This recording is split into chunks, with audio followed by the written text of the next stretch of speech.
Olá, eu sou Cláudia Mascarenhas e essa é a segunda parte do bate-papo com as 3 artistas educadoras Angélica, Tamily e Selma Maria.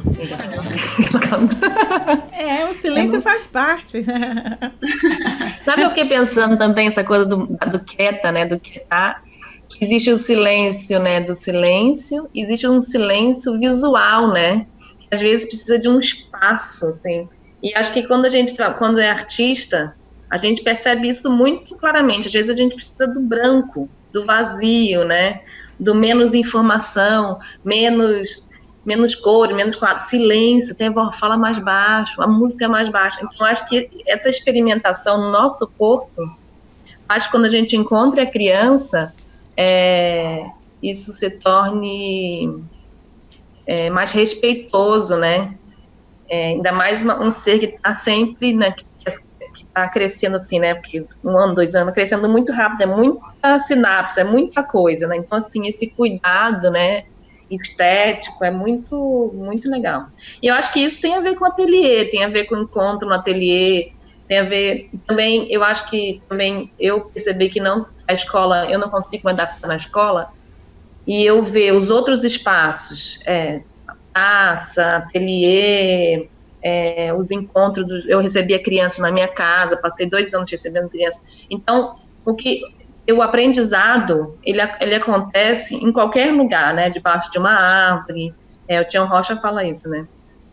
Então, essa coisa das 4 paredes, da escola, a estrutura escolar, não significa que a criança só vai aprender lá dentro, né, então a gente pode quebrar um pouco isso e saber que um dia que a criança foi com os pais ao metrô, para ir para o MASP ou para o museu, almoçar com eles num lugar diferente, uma comida nova, novos sabores, e voltar a pegar o metrô, ver o mapa do metrô, ler quanta coisa, assim, se aprendeu ali, né, e o metrô em São Paulo, então, tem uma estética, assim, bem urbana, né, minha filha fica louca quando ela vai no metrô, ela olha tudo, porque a gente mora em Cotia, que é mais mato, então ela vê aquela geladeira com aquele negócio da Coca-Cola, ela ama tudo. Então, assim, muito aprendizado, né? Então, a gente, às vezes, fica muito buscando a formalidade, né? Para se sentir seguro. Tudo bem, eu sou educadora, então eu estudo isso, então, para mim, tá claro, mas às vezes uma pessoa que não é educadora, tem os filhos,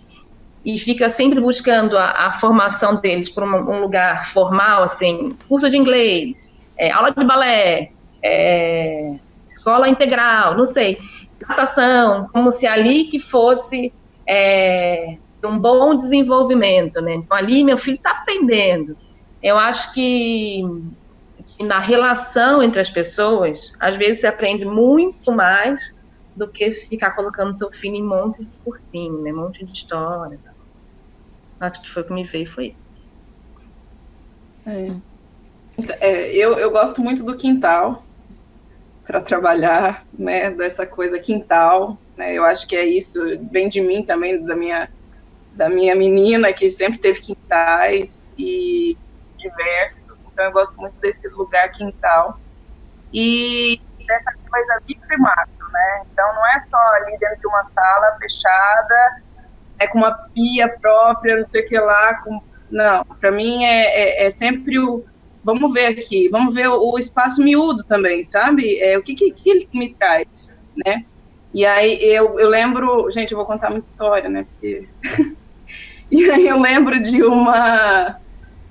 uma vez que a gente saiu da sala, eu e as crianças, então a gente saiu e a gente foi se deitar, a gente deitou debaixo de uma árvore para ver o sol que passava na fresta da árvore. E aí esse era o momento, né? E de repente começaram a cair insetos, muito miudinhos, assim, em cima da gente. Então, uma lagartinha muito miudinha que fazia um movimento... Era muito engraçado aquele movimento, né? Então as crianças começaram a observar aquilo. E aí um outro bicho que era ligeiro. E aí isso tudo Então, gente, olha que interessante. Nossa, a gente podia fazer igual, sabe? Então, e aí, de repente, as crianças se levantam e começam a imitar os insetos, né? Então, elas começam a levar para o corpo o que aquele inseto estava fazendo. Então, um corria ligeiro, o outro se contorcia com o corpo para imitar lagarta. E aí esse micro, né, que se a gente não observa, passa, vai embora e a gente perdeu esse momento, e é um momento extremamente significativo, e é isso, é o micro, é o macro, é o dentro, é o fora, e é tudo isso, assim. Muito legal, né, ouvir vocês. A cabeça da gente vai para tantos lugares, assim, né, tantos tempos de educadora que a gente, e momentos que a gente teve aí com as crianças, vocês vão falando, eu vou lembrando de um monte de coisa. Mas a Cláudia perguntou, né, dessa vivência como é hoje, né, hoje, assim, é difícil, assim, porque amanhã eu já posso ser outra coisa, que é o que eu estou querendo, começar um novo trabalho, e começando um trabalho que envolve o idioma iorubá, né, mas até agora eu trabalhei muito com a língua portuguesa e brincando com a potência da língua portuguesa, porque ela é muito brincalhona, né, tem muitos jogos de palavras dentro da nossa língua mãe. E aí, assim, eu quero ilustrar um pouco isso que eu estou falando, que eu tenho apresentado para as crianças, tal, e que a gente tem brincado juntos, descobrir as palavras dentro dos objetos, né, e como dentro de cada palavra tem outra palavra. Então, a Tamily estava falando desse movimento sinuoso, né, da lagartinha que caiu em cima das crianças e tal, e aqui, dá para ver que objeto é esse? Um pente, agora que eu vi. É um pente, né, e aí quando você junta vários pentes nesse formato de sanfona, né, esse objeto vira outra coisa, vira uma serpente. Eu achei incrível, Selma, a nomeação dos Selma, objetos. Você, Selma. E aí, assim, reinventar o objeto, né, essa coisa que eu estava falando no começo de transver as coisas, né, então uma serpente só pode ser um ser cheio de pente. Então, Isso é demais. Então, assim, é isso, né, que eu estava falando, de ver o invisível, ver o cotidiano, ver um objeto tão ordinário, né, de um real, né, eu tremo quando eu chego na 25 de março, assim, que eu fico maluca de ver tanta coisa, né, e tudo eu quero levar para casa. Então, um monte de pentes. Um monte de tudo, né? Aquilo é uma sala de aula, né? De artes. Eu acho que é um espaço. Eu sugiro que as pessoas olhem no Instagram de vocês três, porque visualmente é bem bacana, né? Ver isso. Desculpa, Selma, te interromper, que eu fiquei tão empolgada para falar dos nomes, da nomeação que você dá, né? Aos objetos. Girafa, né? Girafa, né? O que faz a girafa, né? Ou vira-lata, né? Enfim, né? Então é muito interessante mesmo, né? Que as pessoas possam ver, porque no podcast a gente não consegue ver, mas eu sugiro que elas possam ir no Instagram de vocês três e elas vão ver cada coisa muito linda mesmo que tem lá. Mas, Selma, desculpa, eu te interrompi mesmo, continua. Imagina, não é para interromper. Não, era isso, assim, né, e aí, a partir disso, né, dessas descobertas tão simples, né, você fala assim, gente, mas que bobo, né, e aí, a partir disso, eu gosto de criar poemas, né, porque a criança... ela já é a própria poesia, né? É só a gente lembrar um pouco da nossa infância e dar aquilo que eu estava falando, escuta para elas, né? Eu sempre falo para as educadoras, assim, escuta as crianças. Não deixa de perder aquelas frases maravilhosas, assim, né? Eu tenho 2 filhos educadores, 3, não, os 3 são educadores, e a minha filha mais velha, que faz as ilustrações dos meus livros, chegou essa semana e falou: ai, mãe, minha aluna falou uma coisa tão bonita, porque a vovó morreu, né? E aí ela me perguntou, quantos anos que a sua avó viveu aqui? Aí ela falou, 85. O meu avô viveu 75 anos aqui, mas agora ele vive infinitos anos. Não sei aonde, mas ele vive. Então, é falar da morte de outro jeito, né? Não com tristeza, mas com poesia. Sim, sim. E, então, dar escuta a isso é onde eu queria chegar, né? E criar poesia, poemas mesmo, entrar no território da literatura, né? Então, eu vou ler um poeminha aqui, que é o que originou, a partir desses pentes. O que é o que é? Tem dente, mas não escova. Está sempre de pele nova. Ela tem pente, mas nunca teve pelo e nem um fio de cabelo. Ela é uma serpente.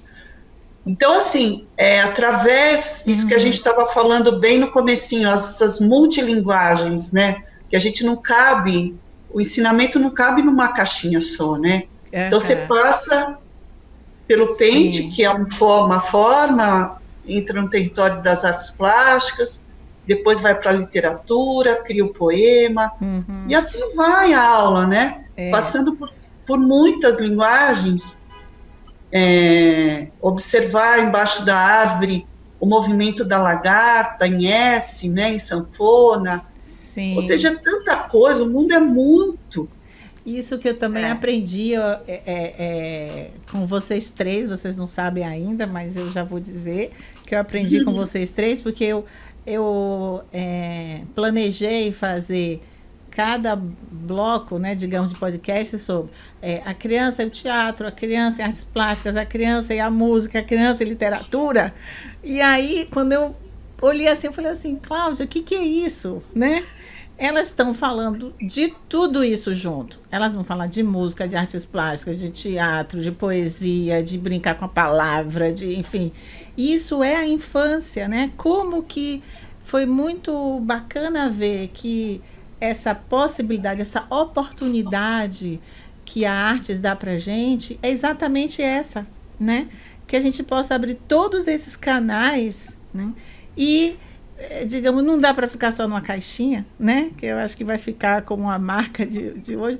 Assim, abrir todos esses canais. Como assim, Cláudia? Vai fazer um programa sobre esse, outro programa sobre aquilo, outro programa sobre aquilo? Bom, já de cara, já no primeiro, já desfiz tudo Cancelou. isso. Já desmantelou tudo isso, o que foi ótimo, né? O que foi ótimo. Então, porque isso combina tanto com a infância, né?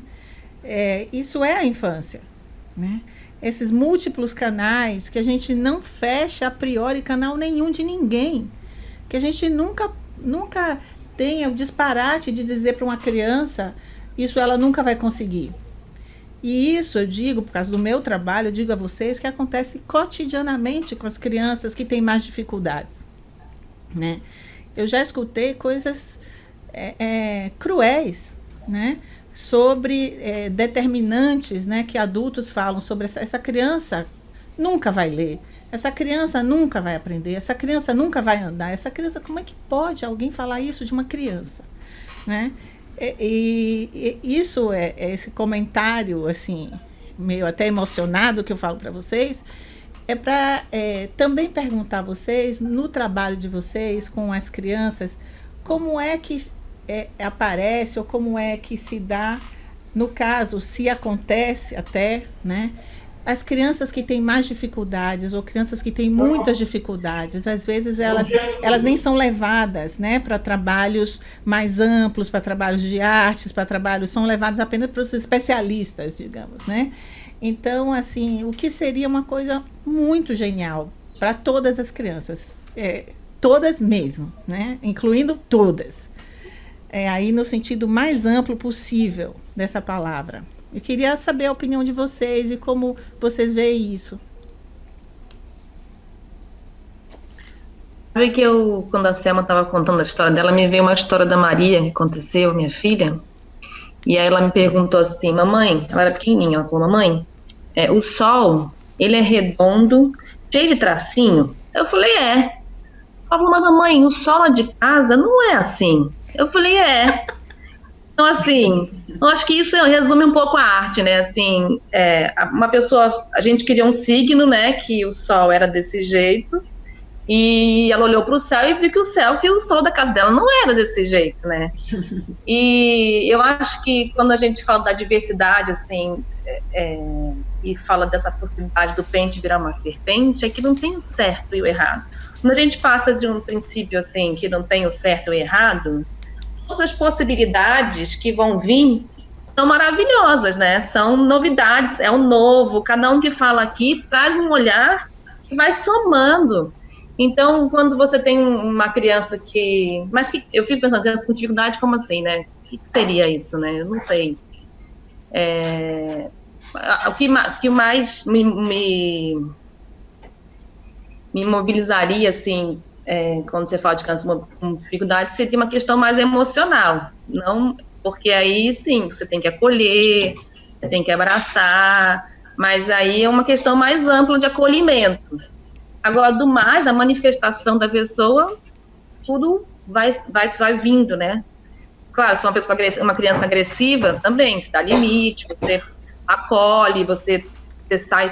Claro, você cria estratégias de se relacionar ali, mas... Não sei, fala vocês aí, estou sem saber. Bom, para mim, né, professor de artes, ele é, claro, um especialista, assim como psicólogo, enfim. Que o professor de artes, a professora de artes, a arte educadora, ou a pessoa arte educadora, ela é especialista na subjetividade. E é difícil ver as coisas subjetivas, né? As coisas da alma, as coisas, enfim, sensíveis da vida que a gente escuta, que a gente sente, né? Que a gente reflete. Então, eu lembro, assim, quando eu estava no ensino formal, que o professor de matemática, a professora de matemática ficava cheio de pais, fazia fila para conversar com o professor dessa área, né, a educadora dessa área, e de português também, gramática, enfim. E a gente, como arte educadora, a pessoa arte educadora ficava ali na sala, muitas vezes sozinha, né, sem ninguém para conversar, porque não tem problemática para se discutir do seu filho, da sua filha, com esses profissionais, né, com esses especialistas, né.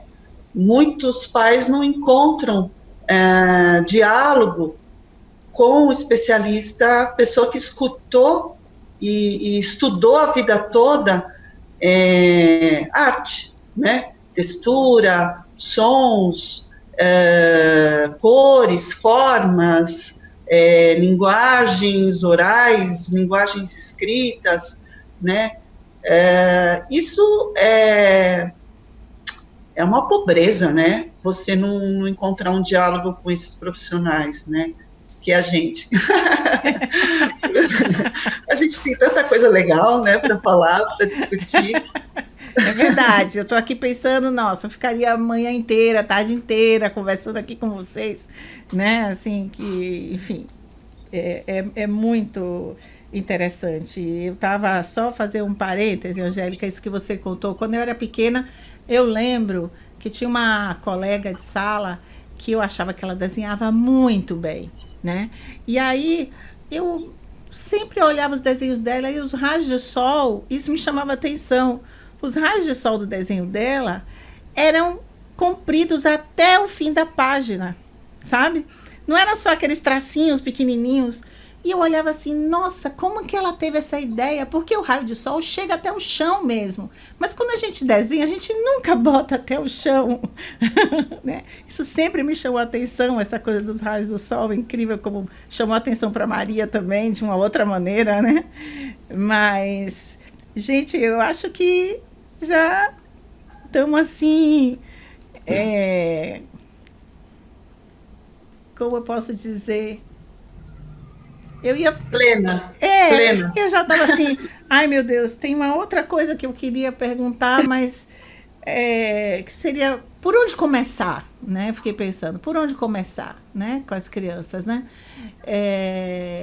Enfim, talvez possa ser uma última rodada aí para vocês, né? Vocês pudessem, de alguma maneira, ampliar o olhar das pessoas que estão escutando, assim, por onde começar com essa criança, com aquela, ou com as crianças de modo geral, em relação à relação delas com a arte, né? Como ampliar o olhar delas para o mundo, mas por onde começar? O que vocês podem, enfim...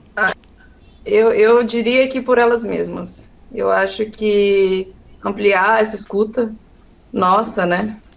E ampliar os sentidos todos, né? Para poder captar essa criança. Então, porque essa criança, ela está o tempo inteiro fazendo alguma coisa, alguma poesia, né, como diz a Selma. Ela está fazendo poesia o tempo inteiro. Então, eu acho que é ter o cuidado e a escuta e todos os outros sentidos para captar essa criança, para perceber essa criança nesse mundão, né? Quem é essa criança, né? Você falou aí da questão da limitação, né? Eu fiquei aqui querendo dizer uma coisa que é isso, assim, a minha formação dentro da academia foi musicoterapia, e tem várias ressalvas com várias coisas, mas tem uma coisa que a musicoterapia me trouxe muito, que é essa questão da escuta, né? Então, você escutar esse outro, ele está dizendo aqui uma frase, mas o que está saindo no timbre dessa voz, né? É realmente o que ele está dizendo, né? E aí eu me lembro muito que quando eu comecei com a musicoterapia, me vinham com fichas das crianças, né? Ela tem isso, isso, isso e isso. Eu falei, eu não quero escutar isso. Eu quero escutar a criança. Eu não preciso escutar isso, porque isso aqui já rotulou essa criança, né? Eu quero escutar ela de um outro lugar, né?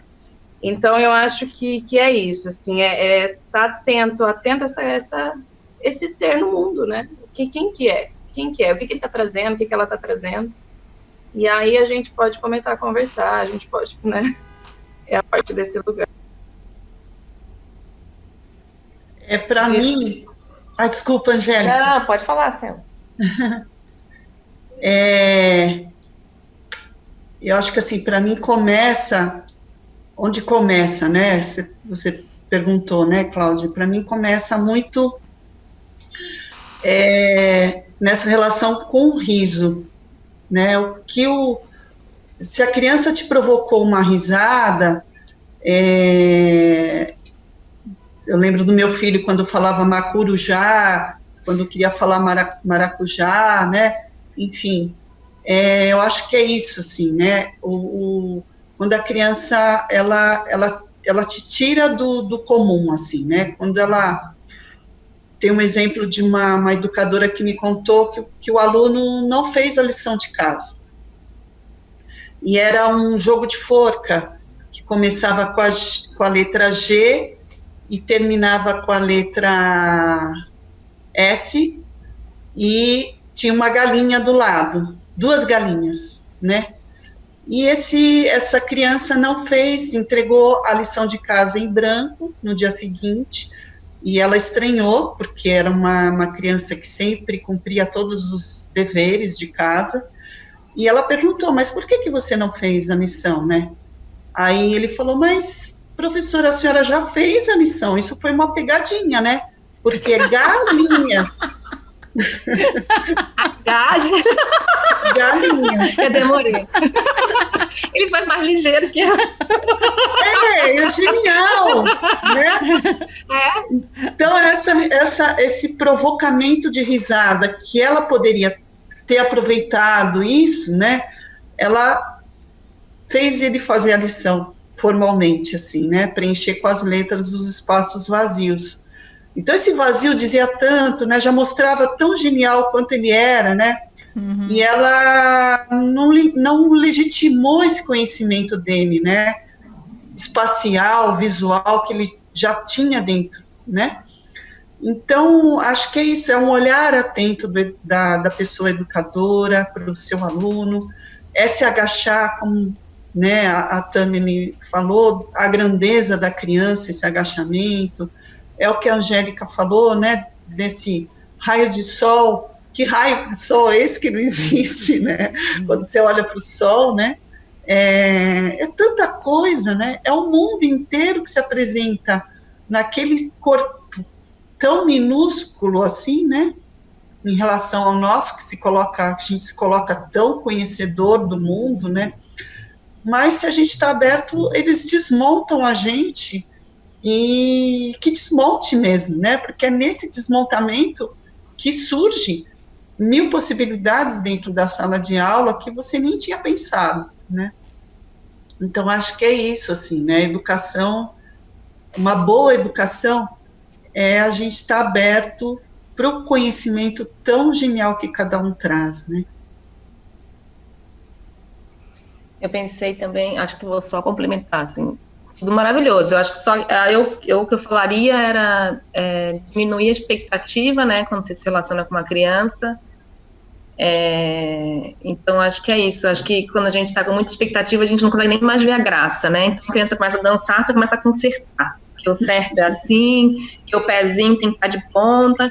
E aí você não vê nem o especial e o novo que está se vindo, um tipo de dança diferente, um novo estilo, um jeito de dançar, e dançar com o cotovelo, com o dedo, né? Você perde a graça. E eu acho que diminui a expectativa na relação com essa criança e também confiar nela, né? Você passar o bastão para ela e confiar que ela pode subir uma escada e descer sem cair, subir numa altura, claro que não tinha nada que vai matar ela, tudo bem, mas assim, se ela vai subir e cair, se ela machucar, ralar um pouquinho, confia que ela vai subir, confia que ela pode usar a tesoura que ela vai cortar, confia nessa criança, que ela vai, né, ela precisa de um ambiente de confiança. Então, assim, medo e expectativa faz com que um indivíduo, né, qualquer um, não possa se desenvolver, florescer, né, eu acho que é isso, acho que a gente precisa confiar e ter menos expectativa. Uhum. Nossa, eu escutando vocês, estava aqui pensando que se a gente consegue, com uma conversa dessa, pelo menos minimizar, né, que essas crianças fiquem tão preocupadas como elas estão, né, já vai ser super de bom tamanho, né, assim, minimizar isso. Porque não tá brincadeira, hein? Essa parte, né? Eu agradeço muito, muito, muito. Acho que todo mundo que escutar a conversa de vocês, ou a nossa conversa, tô aqui de gaiata nesse navio, adorando. Que todo mundo que escutar isso possa ampliar, né? O olhar, como vocês falaram, e não, enfim, pensar um pouco quando tiver numa situação de exigência para que fique só numa caixinha. Pelo menos refletir um pouquinho mais sobre isso, né? Já vai ser super, super mesmo de bom tamanho.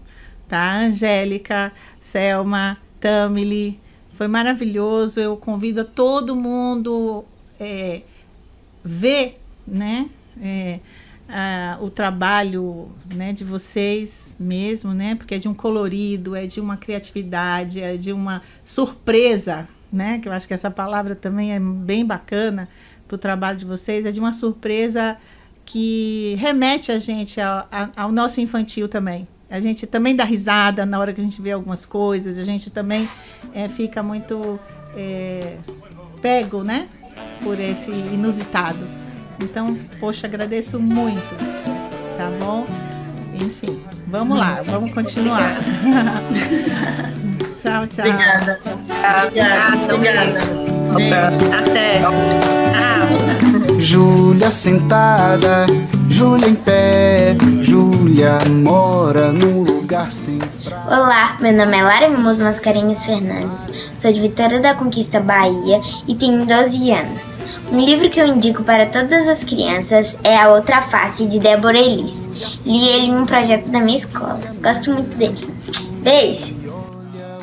Olá, meu nome é Maria Clara Caribé, tenho 7 anos, moro na cidade de Salvador, Bahia. O nome do livro que eu indico é A Banda das Meninas. A autora é Emília Nunes. A história que eu mais gosto é a história do bicho peludo. A diferença, Júlia pequena, Júlia imensa. Ficha técnica, música, Luciano Salvador, Bahia. Desenho Menina da Jujuba, Renato Barreto. Lema central, se seu olhar muda, tudo muda. Fernando Passos, Engenho Novo. Assistente, Luísa Guerra. Produção, José Bittencourt Júnior.